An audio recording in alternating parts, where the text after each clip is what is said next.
मेरी माँ 2 बहनें थीं। मेरे पापा इकलौते बेटे थे। मेरे पापा मेरी मम्मी को पसंद नहीं करते थे, जबकि मेरी मम्मी पापा को बहुत पसंद करती थी।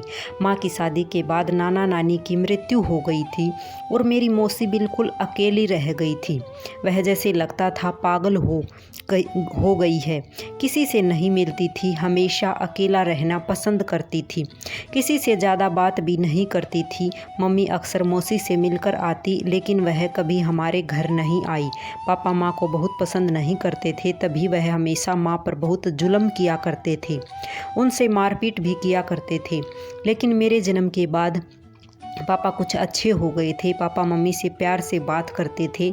मेरे कदम उनकी ज़िंदगी के लिए बहुत अच्छे साबित हुए। माँ ने कभी भी मुझे पापा के खिलाफ़ नहीं किया था। वह हमेशा कहती थी जो कुछ भी हो वह हम मियाँ बीबी का मामला था, लेकिन उनकी इज्जत मेरा फ़र्ज है। मम्मी ने बहुत सी तकलीफ़ों के बाद भी कभी पापा से बदतमीज़ी से बात नहीं की थी। पापा ने माँ को एक नौकरानी भी रख कर दी थी, जो मेरी माँ का सारा काम करती थी और कुछ ज़्यादा उम्र की थी। बहुत साल मम्मी के साथ काम करती रही, मगर फिर वह बीमार रहने लगी। मैं उसको कहती कि तुम अब घर पर आराम कर लिया करो। अगर तुम्हारी कोई बेटी है तो उसे भेज दिया करो, वह कर लिया करेगी घर का काम। मगर नौकरानी कहती कि वह जवान है, मैं उसे काम पर नहीं लेकर आ सकती। लेकिन एक रोज़ उस बूढ़ी औरत की जगह उसकी बेटी काम पर आई, लेकिन उसने घूंघट निकाला हुआ था।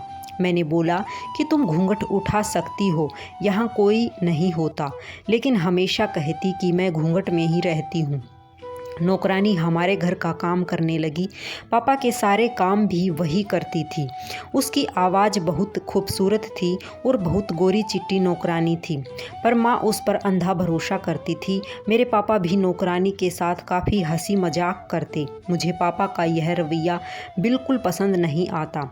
मैं अक्सर मम्मी से कहती कि नौकरानी के साथ बहुत ज़्यादा हंसी मजाक करते हैं पापा। उनका नौकरानी के साथ इतना हंसी मजाक करना अच्छा नहीं है, मगर मैं चुप रहती। शायद किस्मत को कुछ और ही मंजूर था। अक्सर अब मेरी माँ के न रहने पर नौकरानी पापा के कमरे में जाती और कई घंटे बाद जब नौकरानी कमरे से निकलती तो पूरी कांप रही होती थी और न जाने अपनी चादर के नीचे क्या छुपा लेती।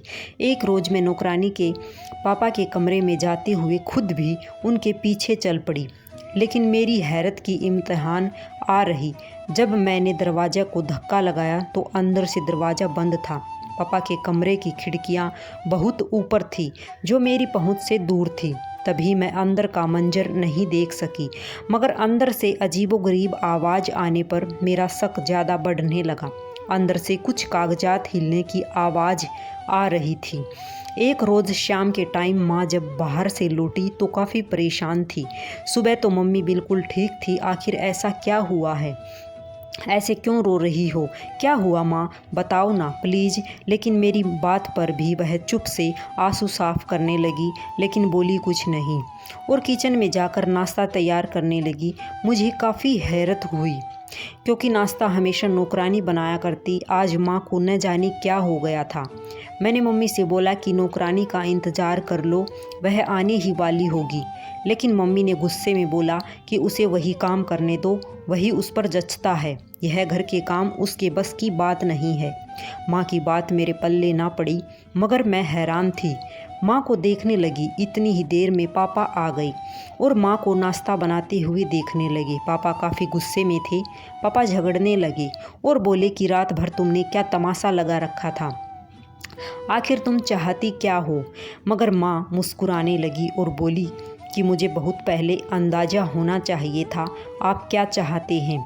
एक तरफा मोहब्बत सारी ज़िंदगी साथ नहीं चलती। मुझे माँ की बातों से खतरा महसूस हो रहा था, जैसे कोई बहुत बड़ा राज है जो मुझे छुपाया जा रहा था। आखिर हुआ क्या है? पापा से कोई झगड़ा हुआ है या कोई और बात है जो आप मुझसे छुपा रही हो? माँ से नाश्ता बनाते रोने लगी और बोली कि अपने नसीब के लिए प्रार्थना क्या करूं? बेटी, भगवान तुम्हारे नसीब अच्छे करे। मैं ज़्यादा परेशान हो गई थी। मैंने अपनी माँ को तसल्ली दी।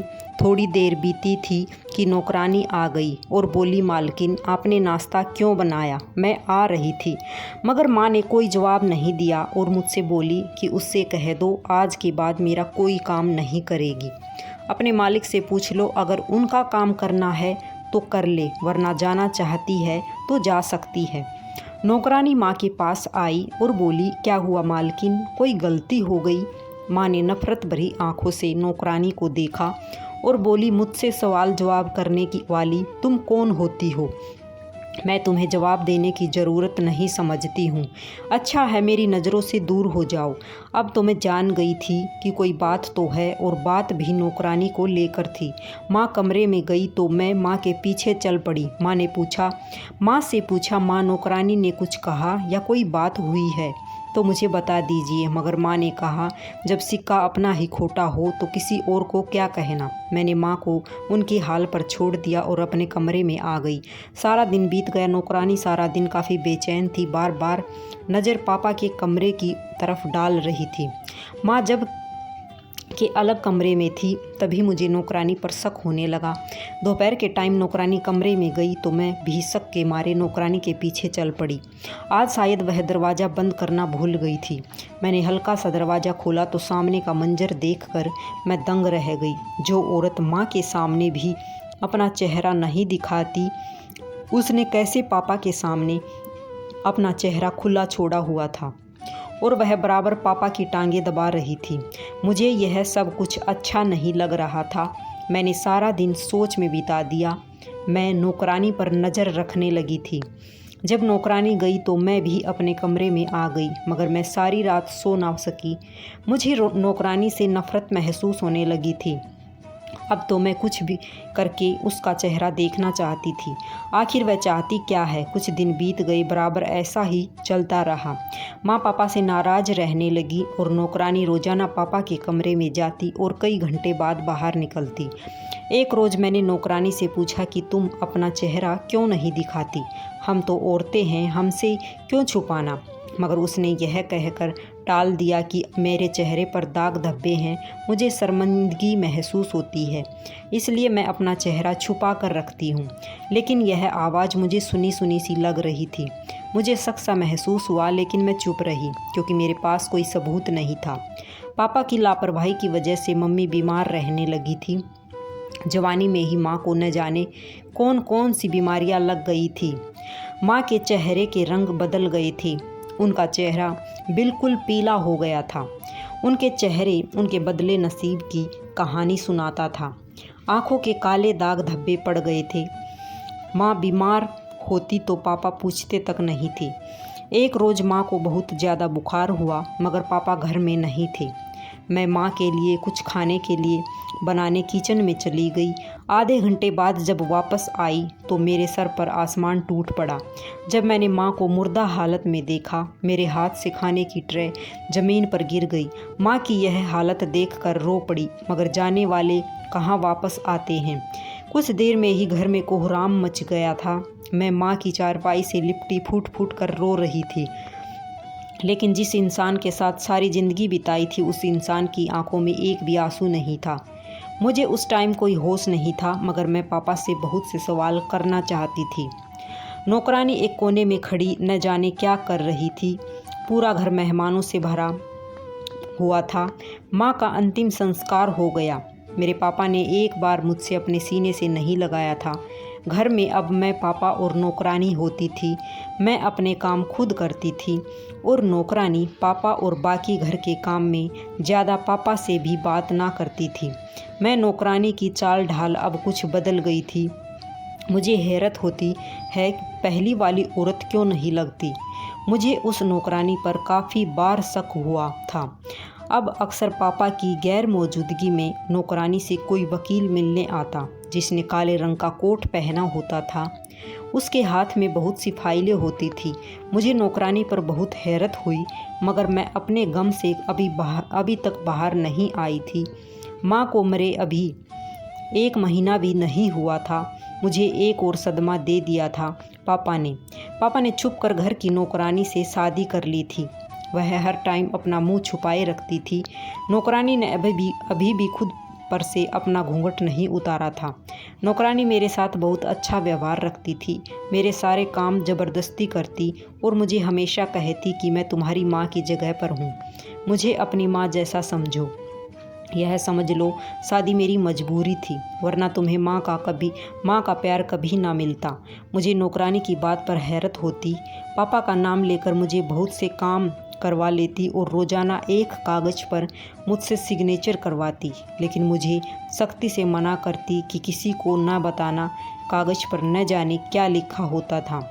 पहले तो मैं कागज़ पर सिग्नेचर नहीं करना चाहती थी, मगर वह मुझे जब कहती है तुम्हारे पापा का कहना है, वरना यह तुम्हें घर से निकाल देंगे, तो मुझे सिग्नेचर करने पड़ते। पापा ने साफ शब्दों में कह दिया था, जो वह कहती है वह कर दिया करो।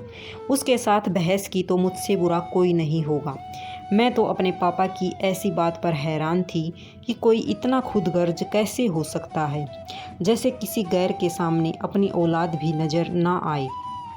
एक दिन नौकरानी पापा से कह रही थी कि आपकी बेटी को मुझ पर शक है, अब वह मुझ पर बहुत नज़र रखती है, मुझे अच्छा नहीं लगता, आप मुझे मेरे घर वापस छोड़ आइए। मैं वहाँ ही ठीक थी, आपने न जाने क्यों मुझ जैसी लड़की से शादी कर लिया, यहाँ ले आए। यहाँ तो मेरी हैसियत अभी भी एक नौकरानी जैसी है। पापा ने नौकरानी को तसल्ली दी और बोले कि तुम इस घर की मालकिन हो, मेरी पहली बीवी के मरने के बाद अब तुम ही सब कुछ हो। काश वह उस रोज़ हम दोनों को इकट्ठे ना देखती तो आज यहाँ होती। पापा की आवाज़ थोड़ी कम हो गई थी। मुझे यकीन नहीं आ रहा था कि पापा जो कह रहे थे वह सच है। मेरी माँ इसलिए परेशान थी और पापा से नाराज़ थी। पापा बेवफाई के सब हद पार कर गए थे। पापा ने मुझे और माँ को जो गम दिया था वह बर्दाश्त करने की काबिल नहीं था, मगर अब जो हो गया था उसे बदला नहीं जा सकता था। माँ की मौत ने मुझे तोड़ कर रख दिया था। एक दिन नौकरानी काम कर रही थी, मैं अपने किचन में किसी काम के लिए गई, मगर मेरी नज़र जैसे ही नौकरानी के हाथों पर पड़ी तो मैं बिल्कुल दंग रह गई। उसके हाथों में कंगन देखकर मुझे शक सा हुआ। जो ही उसके चेहरे से कपड़ा हटा तो सर पर आसमान टूट पड़ा। वह नौकरानी कोई और नहीं बल्कि मेरी अपनी पागल मौसी थी। मेरी आंखें खुली रह गई, मगर फिर भी अपनी आंखों पर यकीन नहीं हो पाया। मौसी घूंघट उठाते ही एकदम सूख गई और मुझे हैरत से देखने लगी। मुझे यकीन नहीं आ रहा था पापा ने जब माँ को धोखा दिया था मौसी की वजह से दिया था, या फिर कोई और कहानी थी। मुझसे कुछ छुपाया जा रहा था। मैं कुछ नहीं जानती थी। मैं उल्टे कदमों से अपने कमरे में बंद हो गई थी। पापा घर आए तो मैं उस टाइम भी कमरे में से ना निकली। ना जाने मौसी ने पापा को क्या कहा। पापा रात के टाइम मेरे कमरे में आए और बोले, क्यों, तुमको मुझसे कुछ बात करनी है? मगर मैं उस टाइम ऐसे हालात में नहीं थी कि मैं किसी से बात कर सकती थी। मुझे धक्के पर धक्के लग रहे थे। मुझे समझने के लिए कुछ टाइम चाहिए था। मैंने पापा से बोला कि अभी मुझे किसी से बात नहीं करनी, मगर पापा मुझ पर गुस्सा होने लगे और बोले कि जल्दी से मेरी बात सुनो, वरना मुझसे बुरा कोई नहीं होगा। मैं सोच कर रह गई, क्या अभी भी आपसे बुरा कोई और हो सकता है? मैंने अपने आंसू साफ किए और हिम्मत करते हुए उठकर पापा की बात सुनने लगी। मैंने पापा से कोई सवाल नहीं किया, ना ही कोई जवाब मांगा। मैं चुप से पापा के सामने सर झुकाए खड़ी थी। पापा ने बोला, पापा और मौसी बचपन से एक दूसरे से मोहब्बत करते थे, लेकिन तुम्हारे दादा ने मेरी शादी ज़बरदस्ती तुम्हारी माँ से करवा दी, क्योंकि तुम्हारे नाना जी ने कहा कि बड़ी तुम्हारी माँ थी, इसलिए शादी पहले उसकी ही होगी। लेकिन मैं तुम्हारी मौसी को पसंद करता था, लेकिन मेरी किसी ने नहीं सुनी और तुम्हारी माँ और मेरी शादी करवा दी। मैंने भी उस दिन खुद से वादा कर लिया था कि कुछ भी हो जाएगा, मैं तुम्हारी माँ को कभी खुशी नहीं दूंगा, हमेशा उस पर जुल्म करूँगा। हाँ, मैं मानता हूँ मैं यहाँ पर गलत था। मैंने तुम्हारी माँ पर जुल्म भी किया और उसे हर खुशी से दूर रखा, मगर यह बात हकीकत है कि तुम्हारी पैदाइशी के बाद मेरे दिल में उसके लिए नरमी और मोहब्बत पैदा हो गई थी। मैंने उससे मोहब्बत ना सही मगर उसको इज्जत देना शुरू कर दिया था। लेकिन एक रोज़ मैं काम के सिलसिले में बाहर गया तो वहाँ तुम्हारी मौसी एक अस्पताल के बाहर खड़ी थी। तुम्हारी मौसी बहुत बीमार थी। मैंने ज़बरदस्ती उसे डॉक्टर को दिखाया तो डॉक्टर ने बोला कि तुम्हारी मौसी अकेले रहने की वजह से बीमार रहने लगी है और अकेलापन इंसान को खोखला बना देता है। पापा जिद करके मौसी को घर ला रहे थे, लेकिन तुम्हारी मौसी ने कहा कि वह अपनी वजह से आप लोगों का घर खराब नहीं करना चाहती, मगर ना जाने नसीब में क्या लिखा था। तुम्हारी माँ ने मुझे और तुम्हारी मौसी को एक साथ देख लिया। मैं यह बात जानता था कि तुम्हारी माँ मुझे और तुम्हारी मौसी को एक साथ देख चुकी है। मेरे पास और कोई दूसरा रास्ता नहीं था। तुम्हारी मौसी की तबीयत दिन पर दिन बिगड़ती जा रही थी। उस पर तुम्हारी माँ का बिगड़ा रवैया मुझे तो बुरी परेशानी में डाल रहा था और तुम्हारी मौसी घर पर नौकरानी बनकर रहने लगी और असली नौकरानी को मैंने काम से हटा दिया था। तुम्हारी माँ यह भी जानती थी कि नौकरानी कोई और नहीं बल्कि तुम्हारी सगी मौसी है। तुम्हारी मौसी ने कई बार तुम्हारी माँ से माफ़ी मांगने की कोशिश की, मगर तुम्हारी माँ की एक ही जिद थी कि मैं तुम्हारी माँ को डिवोर्स दे दूँ। मैं बेवफा नहीं था, मगर तुम्हारी माँ ने मुझे बेवफाई का नाम भी दे दिया था। मैं सब बर्दाश्त कर रहा था। जिस रोज़ तुम्हारी माँ की मौत हुई उस रोज़ मैं ट्रैफिक में बहुत बुरी तरह से फंसा हुआ था, लेकिन जब तक घर आया तब तक देर हो चुकी थी। गलतफहमियाँ इंसान को बर्बाद कर देती हैं और ना जाने उस गलतफहमी के बदले कितने घर बर्बाद हो चुके हैं। हर रिश्ते में सबसे पहले इंसान का भरोसा करना ज़रूरी है, मगर ना तुम्हारी माँ को मुझ पर भरोसा हुआ और ना ही मैं कभी दिला सका। पापा की बात सुनकर मेरी आंखों से आंसू बह रहे थे। एक दिन मौसी मेरे पास आई। उनके हाथ में कुछ कागज़ थे। पहले भी मुझसे ऐसे ही कुछ कागज़ पर सिग्नेचर करवाया करती थी। अब वह मेरे पास उनको लेकर आई और मुझसे सिग्नेचर करने के लिए बोला। पहले तो मुझे शक हुआ, आखिर ऐसा क्या है।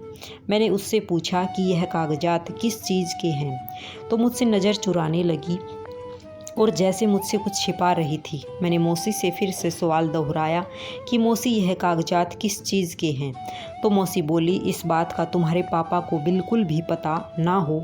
यह जायदाद के पेपर हैं जो तुम्हारी माँ ने तुम्हारे पापा के जायदाद में से कुछ मेरे नाम कर दी थी।